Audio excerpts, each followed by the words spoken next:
I'm jacjson, and I hate the number 285. There are so many problems with it. The 2, the 8, the fact that it was the last Nintendo Power issue. Nintendo Power was one of the first video game magazines, piloting in August of 1998 only in America and detailing the release of Super Mario Bros. 2. My god, what have they done to Wart? This magazine rose from the ashes of the Nintendo Fun Club News, a magazine that ran quarterly in 1987 and bi-monthly for its final 3 releases in 1988. You'd get a free subscription to this by joining the Nintendo Fun Club, which is a free Nintendo fan club marketed by Nintendo. The newsletter detailed tips and tricks for popular games and advertised games coming out. It was incredibly popular, which is why after 7 publications it was exchanged for the Nintendo Power magazine, which had a regular subscription service. The first issue of Nintendo Power advertised a 20-page spectacular for the newly released Super Mario Bros. 2, and they didn't lie.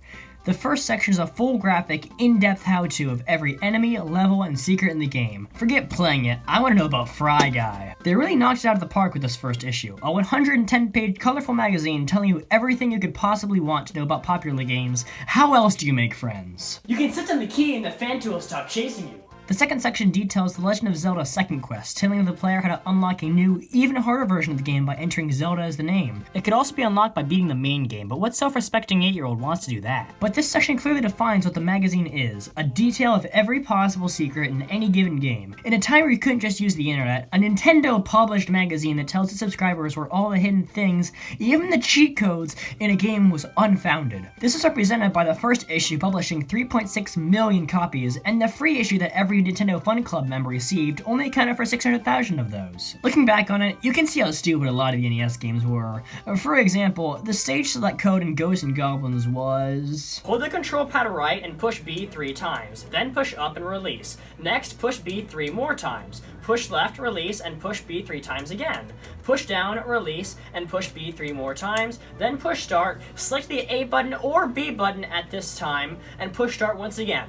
Oh my god, I unlocked Sonic! In earlier issues, there was always a Howard and Nestor comic, featuring the current president of the Nintendo Fun Club and a fictional teenager, Nestor. These are your average newspaper comic strips, featuring the funny skits between the two, about video games. The strip was discontinued after the 25th issue in 1991, when President Howard Phillips stepped down. It was replaced by the comic Nestor's Adventures, and eventually dropped altogether in issue 55. Nestor returns 3 more times in the course of the magazine's life, in issue 100, in the 20th anniversary issue 231, and in the final issue 285.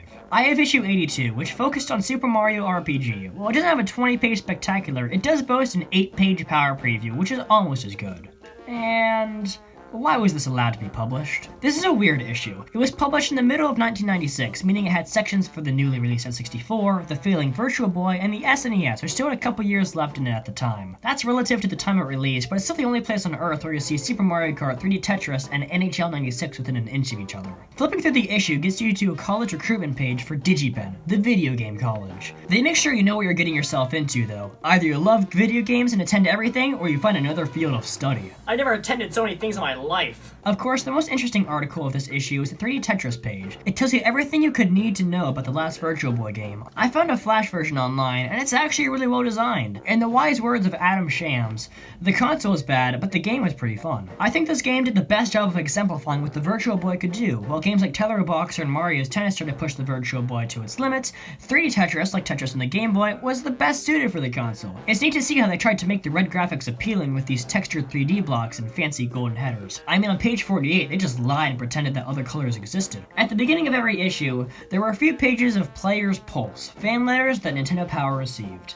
In the 80th issue, the magazine expanded to 3 pages of Player's Pulse, with a power chart interspersed that names Donkey Kong Country 2 as the best Super Nintendo game in March. The fan mail is fun to read. People have awesome drawings on their letter, and great stories about taking their Nintendo Power scuba diving. I wonder if I could still mail them. The last SNES game detailed in the issue is Yoshi's Island, where you're immediately hit with a list of Yoshi Island's most wanted. What's the bounty on Raphael the Raven? This game has less information than others in the issue. There aren't any cheat codes, but there is all the knowledge the world will ever have about the bosses of the game. And for some reason, the back of this article is a giant Marvel poster. I've been staring at this for hours and I still don't know why. And the grand finale is, of course, the Super Mario RPG 8-page power preview. Boy, do I know everything about this game I don't own. It's not your father's RPG, it has Bowser. Apparently, you have to collect the 7 lost star pieces in the road back to Bowser's castle, but I can't read well enough to know why. And then we have the star of the show. Guess what? It's Mario. Jesus Christ, I thought this was Ranch. The second character on the roster is Mallow, a roly-poly companion that just got robbed. That's it, that's his motivation. Next is Gino, who first appears as a doll come to life, but is later revealed to hate fighting games. And lastly, there's Bowser, who is kicked out of the castle and joins Mario's party. But you can't forget the real star of the show, Boshi. And the issue ends with a recap of all the games in the Virtual Boy. Little do the publishers know, this will be one of the last Virtual Boy recaps ever. But maybe the Virtual Boy with 3D Tetris wasn't so bad after all. Maybe it's just misunderstood.